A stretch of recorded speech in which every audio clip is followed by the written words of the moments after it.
Hey everyone, welcome to my channel. My name is Kassandra and this is my dog Luna, and we are back for another coffee chat video.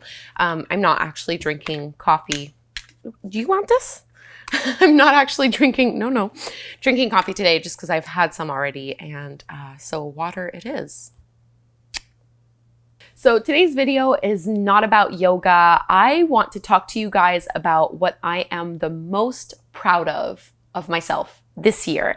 And I know it's probably weird to do like my biggest accomplishment this year video because the year's not over. You know, it's July when I'm filming this.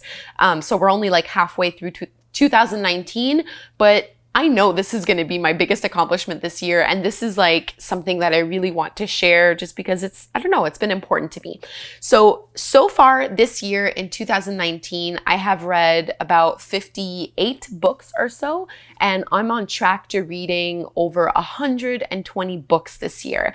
I've already read more books now than I did all of last year in 2018. I think in 2018, I read like 52 books or so. So on average, I'm reading about 2 or 3 books a week. So you might be like, okay, that's a weird thing to be proud of, or you might wonder why I'm making such a big deal about it. And truthfully, I'm not bragging in any way, shape, or form, because the number has absolutely nothing to do with my pride or what it is that I'm celebrating. It's what this number represents to me.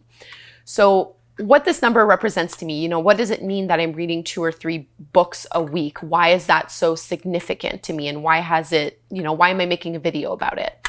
So growing up very early on, I kind of just made this judgment call or this decision about myself that I was not a book reader.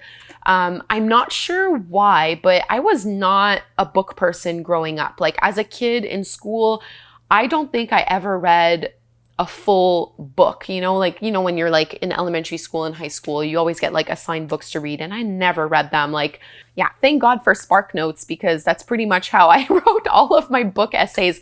I just didn't like reading. And I truthfully don't know if it's that I didn't enjoy reading, or if it's that early on when I was really little, I tried reading a few books, didn't enjoy them, and figured that that meant that I'm just not a book person. And I just wrote off books completely.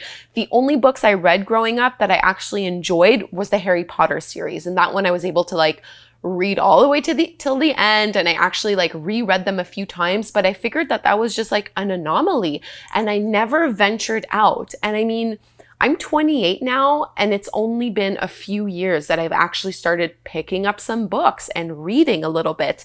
And the reason why this is such an important topic for me, and why I'm proud of it, and why I'm making a video about it today, is the fact that I had this realization a few years back where I just saw that I was letting these preconceived notions and judgments about myself rule and dictate my life now. So how many of us have made judgment calls and have labeled ourselves as being a certain way and never question it again? So I was little, I'm 28 years old, and probably 10-year-old me decided that I'm not a book person, books are stupid, I don't like reading. And I let that judgment dictate how I lived my life for the next 2 decades. That's crazy. I think it's such a shame that I never thought to question that until I was 24 or 25 or something. So I wanted to make this video because, this is less about the importance of reading and more about the importance of adopting a growth mindset. So I made a video actually on growth mindset where I spoke about it a little bit more in depth. I'll link to that video down below, because if you haven't watched it, I highly recommend it. But it wasn't until my 20s, early 20s, that I started to adopt a growth mindset, and I actually started to question the things I thought to be true about myself. I mean, if you think, if someone were to ask you what your traits and what your qualities were and what your personality type is, if you were to write everything down on a piece of paper, I wonder how many of those traits and characteristics are still true today, and how many of them are just things that, maybe teachers told you, or that your family told you, or just labels that you assigned to yourself early on, maybe as a child, maybe as a teenager, maybe as an early adult. How often do you go back to reevaluate those things and to see, is this still true for me today, or could I possibly be missing out on something?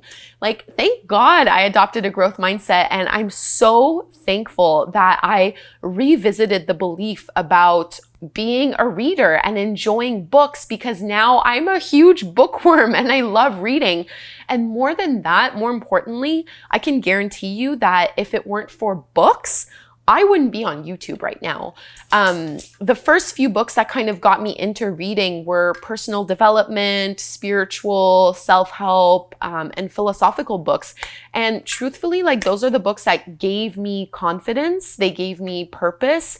They showed me that it's okay to be vulnerable and step outside your comfort zone. And I mean, being on YouTube is like super vulnerable and scary, and you do need a little bit of confidence. So without those books, I don't think I would have had the courage to start my own YouTube channel. So it's funny how, like, just this one innocent belief that I set as a kid, I don't like books, I don't like reading, has actually affected so much about my life today. So that's really the question I want to ask you guys today, is how many of you have made judgment calls about yourself when you were younger and just never revisited it? So could your inner child's beliefs be running the show today? And maybe it's time for your inner adult to kind of step in and reevaluate things a bit. You know, had I not challenged myself on that belief, I would have missed out on so much joy and fulfillment and wisdom. I get all of that from reading. I don't know, it nourishes me and it fills me up, and it inspires me in a very unique way. And since that first realization, it's really made me ask myself, what else could I be missing out on? What other beliefs are preventing me from experiencing other kinds of joys? You know, what else, how else am I holding myself back because I think I'm not good enough? And maybe you can relate to that. You know, what could you potentially be missing out on because you've labeled yourself as being shy, or not being book smart, or not being artistic, or being a bad dancer, or being introverted, or being bad at math, or not a good public speaker, not funny, not adventurous, not a risk taker? Like, what are these things that you believe to be true about yourself? And when did you decide that? Is it still true for you today? Is there any part of you that is curious to explore and see if, even if it is still true for you today, is there a way that you can change it for tomorrow? You know, is there a way that you can grow and evolve into a different mindset? Do you believe that there's a possibility that this could change and this could be different? So I would really love to hear from you about this. I would love for you to share the beliefs that you hold about yourself that maybe you're ready to evaluate and dive deeper into. But before I get to that, I'm actually super excited to say that this coffee chat is sponsored by Blinkist. Yay, we have a sponsor. And this is like a perfect sponsor for what I'm talking about today. So Blinkist is an app that condenses thousands and thousands of nonfiction books into 15 minutes or less. So I know that not everyone has the time to be reading full books all the time, and I've used Blinkist. Usually I use it to go over books that I've sometimes already read, but I read them a long time ago and I don't quite remember the gist of it. So I'll pull it up, and it's a great way to get a refresher. Or I very often use Blinkist as a way to like get a daily dose of inspiration. Just like 10, 15 minutes to read every single day is such an amazing way, especially in the morning, to begin your day, especially nonfiction books. So a lot of personal development and self-help books, some spiritual books as well, and texts. That's an amazing way to kick off the day with like positivity, optimism, focus, and drive. So I highly recommend checking that out. So Blinkist has over 8 million users and a massive library. So personally, my favorites and the books that I would recommend, the ones that I've read and that I come back to time and time again, are the 7 Habits of Highly Effective People by Stephen Covey, also How to Win Friends and Influence People by Dale Carnegie, and Dare to Lead by Brené Brown. I love anything by Brené Brown. So the very nice people at Blinkist are giving the first 100 people to click the link down in the description box 7 days to try the app for free. And you'll also get 25% off if you would like to subscribe to the full membership. The 7-day trial is totally free and you can definitely cancel at absolutely any time. So a big, big, big thank you to Blinkist. I absolutely love this app and it's truly like the best sponsor for this video. We couldn't have asked for a better pairing. So now I want to hear from you guys. What is a belief that you have about yourself that you are willing to put under the microscope and start evaluating and maybe questioning? And also, because I am an avid reader, I'm always looking for more books to read. So I would love to know, what is your favorite book at the moment? So what are you reading and what do you recommend? Whether it's fiction or nonfiction, just let me know, leave me a comment down below. And I think that's it.